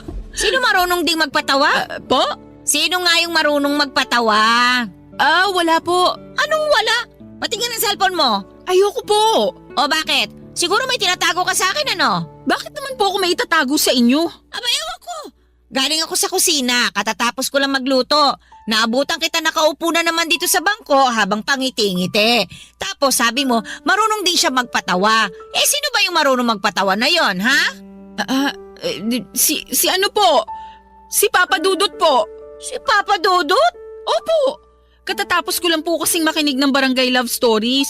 Sa dulo po nagpapayo si Papa Dudut. Tapos bigla po siyang nagpatawa. Oy, bakit hindi ka sa radyo nakikinig? Bakit dyan sa cellphone mo? Meron po kasi silang live sa Facebook. Doon po ako nakikinig at nanunood na rin. Siguraduhin mo lang na yun talaga ang pinaggagawa mong babae ka, ha?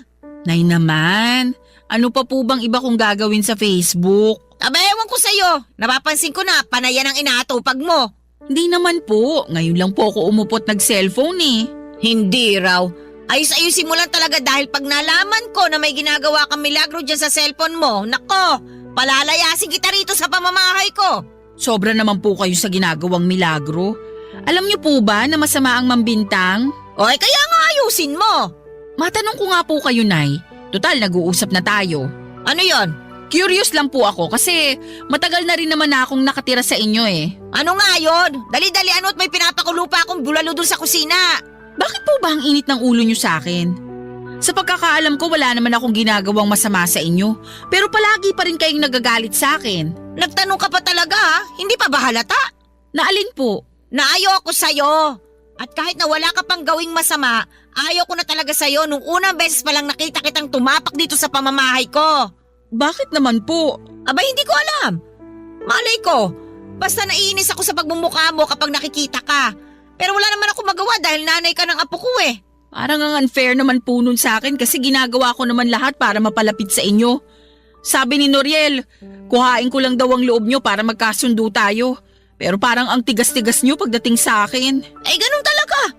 Alangan naman pilitin ko ang sarili ko na magustuhan ka. Eh, hindi ko nga kaya, di ba? Tsaka kahit paano sinubukan ko naman na tanggapin ka ng buong buo. Kaya nga lang talaga hindi ko magawa. Siguro kasi magkaiba kayo nung unang kinasama ng anak ko eh. Ayun, kahit paano, kuha nun ang loob ko. Magkaiba naman po talaga kami. O talaga magkaiba kayo. Kaya nga siguro ayoko sa'yo kasi mas gusto ko pa rin sa kanya. Pero ako na po yung kinakasama ng anak nyo. Kaya kailangan nyo akong tanggapin sa ayaw at sa gusto nyo. Kung palayasin kaya kita rito sa bahay ko sa ayaw at sa gusto mo. Grabe naman po kayo. Kung magsalita kayo, parang kayo ang kontrabida sa kwentong napakinggan ko sa Barangay Love Stories kanina. Kulang na lang bumuga kayo ng apoy dyan eh. Iniinis mo talaga ako? O hala nay, yung pinapakulo nyo dun sa kusina. Ha? Parang umaapaw na po yata. Naku, mabuti pa puntahan nyo na. Oo nga, kakalinis ko lang ng kalan eh. Baka dumumi na naman. Ay, teka nga. Puntahan ko na nga at ikaw na babae ka ha. Tumulong ka dun sa paghahain sa mesa. Puro ka cellphone. Kulang na lang, idikit mo yung mukha mo dyan sa cellphone mo. Kayo nga po, puro na lang pagalit sa akin eh. Paano hindi ako magagalit? Binibigyan mo ako ng dahilan. Papadudot alam ko sa sarili ko na wala akong ginagawang masama. Kaya bakit abot langit na lamang ang galit sa akin ng nanay ng kinakasama ko? Kung makapagsalita siya, akala mo ay hindi ako ang nanay ng mga apo niya. Sobra talaga akong nasaktan sa mga ibinibintang sa akin ni nanay dahil wala namang totoo sa mga yon ni isa. Nakikipag-chat lang naman ako sa nakilala ko online at wala kaming ginagawang masama, papadudot. Saka hindi ko naman inuubos ang oras ko sa pakikipag-chat o pakikipag-Facebook lang gaya ng sinasabi ng nanay ni Noriel. Sa katunayan ay nagse-cellphone lamang ako pag natapos ko na ang asikasuhin ang anak namin at gumawa ng kaunting gawaing bahay na kaya kong gawin. Pero parang tanga ang nanay ng kinakasama ko dahil sa araw-araw na lamang na ginawa ng Diyos ay palagi siyang nakakahanap ng kadahilanan para maggalit sa akin, papadudot. Barangay Love Stories. Barangay Love Stories.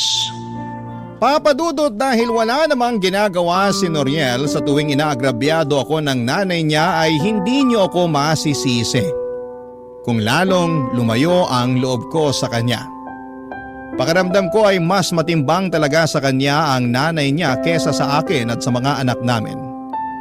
Doon na ako nagsimulang magtanim ng galit kay Noriel at lahat yon ay ikinuwento ko sa lalaking kachat ko. Bagay na nauunawaan naman niya. Pakiramdam ko ay nakahanap ako ng karamay sa katauhan niya ng mga panahong yon. Kahit na hindi ko pa siya lubos na kilala. Feeling ko ay matagal na kaming magkakilala at kaunti lang kasi ang alam kong impormasyon tungkol sa kanya. Sabi lang niya ay may kinakasama siya dati na matagal na ring nagsishare ng mga problema sa Facebook group kung saan kami nagkakilala. Hindi rin daw kasi maayos ang naging pagsasama nila noon hanggang sa nagkahiwalay na nga sila, papadudot. Wala po silang anak tapos ay naiwan sa kanyang account at password ng dati niyang live-in partner. At doon niya nadiskubre ang mga group page na sinalihan nito. Simula noon ay naging misyon na raw niya ang magbigay payo sa mga problema ng mga nanay at may live-in partner na kasali sa naturang Facebook group kung saan kami nagkakilala.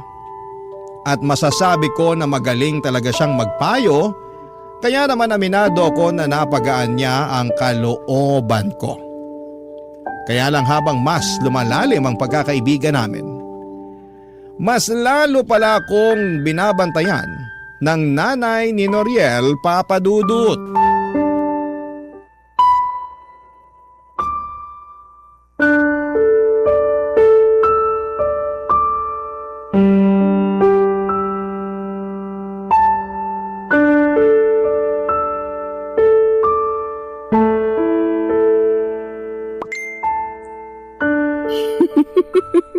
Grabe, panalo talaga mga hirit niya.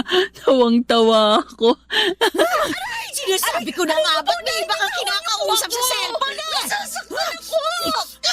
Wala akong pakialam dahil grabe ang gigil ko sa'yo, babae ka! Ano po bang kasalanan ko?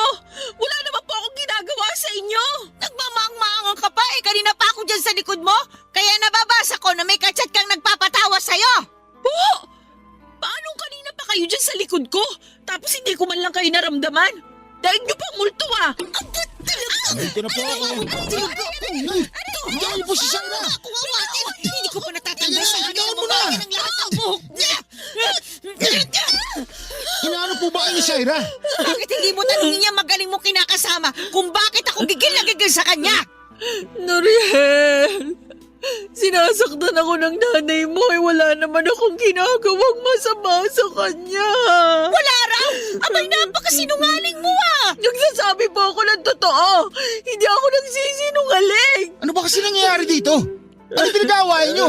Yan kasing kinakasama mo, may kung sinong chinachat sa cellphone niya. Akala niya siguro hindi ko siya inoobserbahan. Kunwari pa na nakikinig kay Papa Dudut, pero meron naman palang ibang inaatupag. Totoo ba yun, Shaira? Hindi yun totoo. Anong hindi totoo? Oh, bakit hindi mo may pakita sa akin yung cellphone mo? Ha? Pakita mo dyan sa anak ko para magkaalaman na. Sige, kapag mali ako, ipapaputol ko itong dila ko ngayon din. Oh, ano pang hinihintay mo, Noriel? Kunin mo yung cellphone ng babaeng yan. Akin ang cellphone mo! Ha? Ayoko nga. Anong ayaw mo? Akin ang sabi! Bakit ba kasi kukunin mo? Di parang lumalabas na naniniwala ka sa sinabi ng nanay mo. Maniniwala talaga sa akin si Noriel dahil nanay niya ako. Tsaka bakit ako magsisinungaling? Sige nga. Dahil galit kayo sa akin. At gusto niyong lumayas ako sa pamamahay ninyo. Kaya nga mas nabigyan ako ng rason ngayon na palayasin ka. Akin ang sabi yung cellphone mo, Shaira! Titingnan ko lang naman. Kung hindi totoo yung sinasabi ni nanay, o hindi wala na tayong problema. Please, Noriel, huwag mo lang kunin yung cellphone ko. Akin na yung cellphone ko, Noriel. Hindi ko pa talaga agaw sa'yo, hindi mo pa ibibigay. Akin na yan. Hayaan mo na muna tingnan ng ano ko yung cellphone mo. Tingnan mo na, bilisan mo. Nandiyan sa messenger niya. Teka, ito na nga po. Oh, ano? Tama ako, di ba? May kachat nga na ibang lalaki ang magaling mo kinakasama. Sino itong kausap mo, Shaira? Wala yan. Anong wala ka dyan? Tingnan mo nga, nagbibiroan pa kayo. Napakasinungaling mo. Oh, yan ang dapat sa'yong malandi ka. Hindi pa ako malandi. Wala akong ginagawang masama sa anak niyo. Noriel, maniwala ka sa akin. Wala akong nilalanding iba. Paano pa ako maniniwala sa'yo? May ebidensya na, oh. Tingnan mo, ang tagal-tagal nyo na pala nag-uusap. Kinukwento mo pa sa kanya yung mga problema natin. Bakit? Nagpapaawa ka? Gusto mo kampihan ka niya? Kasi nagkukulang na ako sa'yo bilang kinakasama at tatay ng mga anak natin. Hindi yun ganon. At saka magkaibigan lang kami. May kaibigan ba na nag-good night at nag-good morning sa isa't isa? At nagpapaalalahanan ko kumain, ha? Pwede ba? Huwag mo na akong gawing tanga, Shaira. Napakasinungaling mo talagang babae ka.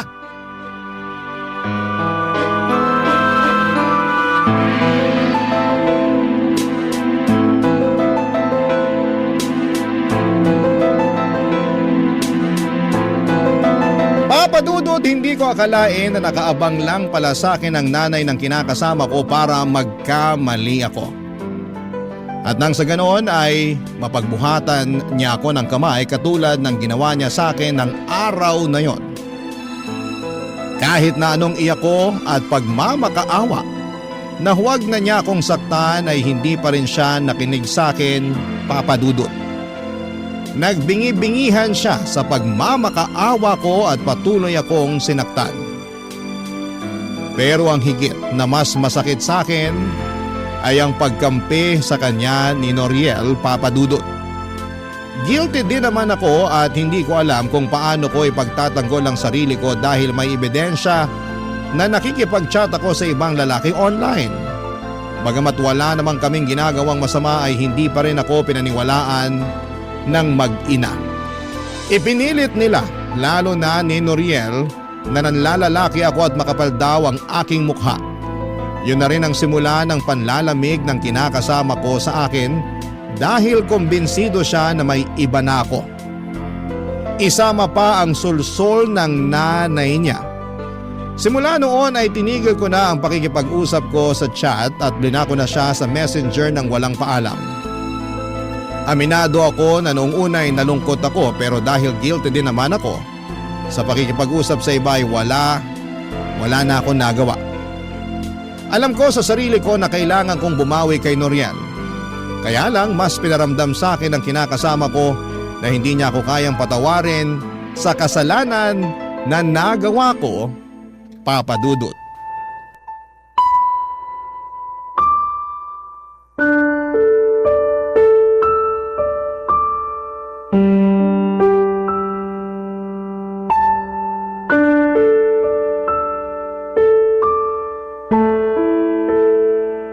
Alis na ako. Baka matraffic pa ako pagpasok. Noriel, sandali! Bakit ba?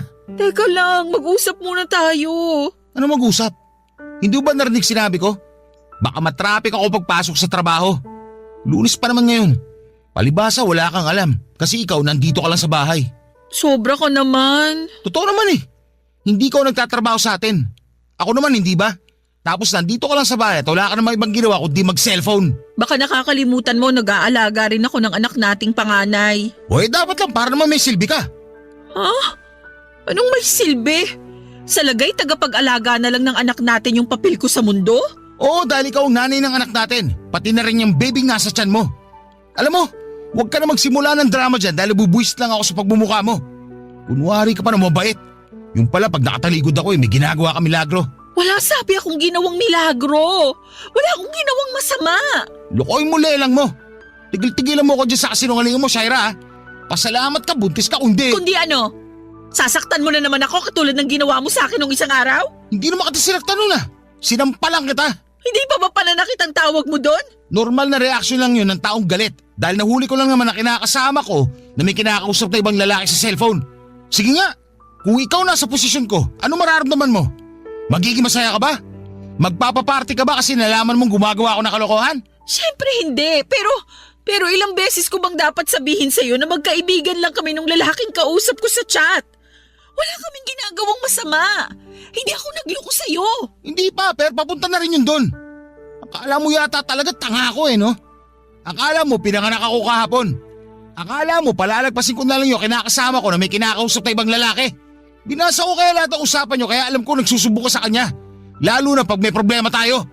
Nakakadiri ka. Malandi! Alam ko sa sarili ko na hindi ako malandi dahil hindi ko nilandi yung kausap ko. Alam mo rin yan kung totoong binasa mo nga lahat ng usapan namin. Saka matanong nga kita ha? Bakit sa palagay mo sa kanya ako nagsusumbong tuwing may problema tayo imbis na ikaw mismo ang kausapin ko? Sige nga, sagutin mo. Ewan ko sa'yo. Ewan mo sa akin? Yan! Yan yung dahilan. Ano ba pinagsasabi mo dyan? Na ayaw na kitang kausapin dahil lagi ka nalang galit sa akin. Para kang nanay mo. Manang-manak sa kanya. Ikaw na lang sana yung pwede kong maging kakampi sa pamamahay na to. Pero hindi mo naman yung pinaparamdam sa akin. Tapos lagi mo pang binabaliwala ang nararamdaman ko. Kasi masyado akong emosyonal. Maarte ako, bla bla bla. Sinong gaganahan makipag-usap sa ganyang tao? Sige nga. Hindi pa rin dahilan yun para makipag-usap ka sa ibang lalaki. Hindi nga, pero wala naman kaming relasyon. At hindi ako tanga para paabutin yun sa ganon, lalo't pamilyado na akong tao. Talaga lang may reputasyon ka nga sa tiyahin mo sa pagiging marot. Dalaga pa ako noon. Iba na ngayon na meron na akong mga anak. Para sa akin, wala ka pa rin pinagbago. Nagawa mo nga makipag-usap sa ibang lalaki. Nakakahiya ka. Wow naman, pag kaming mga babae nakakahiya. Pero pag kayong mga lalaking gumagawa ng katarantaduhan, proud pa kayo at sasabihin nyo pa na may pangangailangan kayo. Paano naman kami mga babae? Paano naman ako? Para sa kaalaman mo, may pangangailangan din ako. Pero hindi katawan ng ibang hanap ko, kung hindi pang unaw at pagmamahal. Turingan pa naman na ikaw ang kinakasama ko, pero hindi ko sa iyo yun maramdaman. Tapos sa huli, ako pang lalabas na masama kasi nakahanap ako ng kaibigan at kakampi dun sa lalaking kachat ko? Kahit na ano pang sabihin mo, gagagawan mo pa rin kung bakit mababa na ang tingin ko sa'yo. Sa tama naman mga sinabi ko, masyado ka emosyonal. Masyado ka mahina. Tapos, saka mo isisisi pagkukulang na sinasabi mo, masyado ka lang talaga mapaghanap. Hindi ka marunong makontento sa kung anong meron tayo. Ang hilig mong gawing komplikado ang sitwasyon. Tapos iiyak-iyak ka dyan, akala mo ikaw ang biktima rito. Lalo ako nabubwisit sa'yo Kaya pwede ba, Shaira? Tigil-tigilan mo ako ha! Papadudo, tinalikuran na ako ni Noriel pagkatapos ng pagtatalo namin yon at naiwan akong humahagulhol sa bahay nila. Sa ingay ko ay nagising ang nanay ng kinakasama ko at tulad na lamang ng inaasahan ay pinagalitan niya ako at ininsulto. Tinanong niya ako kung bakit hindi pa raw ako lumalaya sa bahay nila pero sinabi ko na lamang na kung aalis ako ay isasama ko ang anak namin ni Noriel, Papadudot. Doon na niya ako tinigilang kausapin dahil mukhang natakot siya na layasan namin sila ng anak ko. Sa totoo lang, Papadudot, ako ang mas takot na umalis sa poder ni Noriel dahil wala namang kaming mapupuntahan ng anak ko. Buntis pa ako ng mga panahong yon kaya wala akong nagawa kundi ang manatili sa bahay ng kinakasama ko hanggang mga anak ko. Pero kahit na dumating na ang bunso namin ay nanatili pa ring malamig ang pakikitungo sa akin ni Noriel. Oo, mabait siya sa mga anak namin pero sa akin ay wala na siyang kaamor-amor. Tingin ko ay tagapag-alaga na lang ng mga anak namin ang turing niya sa akin, Papadudot. Hindi rin nagbago ang pakikitungo ng nanay niya sa akin, sa katunayan ay lalo pang ang tumalim ang dila nito. Gustong gusto ko na talagang umalis sa pamamahay nila. Pero hindi ko alam kung saan naman pupunta. Sana po'y mapayuhan ako ng mga kabarangay natin sa sitwasyon na kinakaharap ko. Alam ko namang may kasalanan ako pero pinagsisihang ko na yon. Saka bakit lahat na lamang ng sisi ay napunta sa akin? Pagod na ako at aminado akong may mga gabi na hinihiling ko na sana'y mamatay na lamang ako. Maraming salamat po, Papadudot, sakaling mapili ninyong i-area ang sulat ko, and God bless sa Barangay Love Stories. And more power sa inyong istasyon, number 1 po kayo sa puso namin. Ang inyong forever kapuso at kabarangay, Shaira.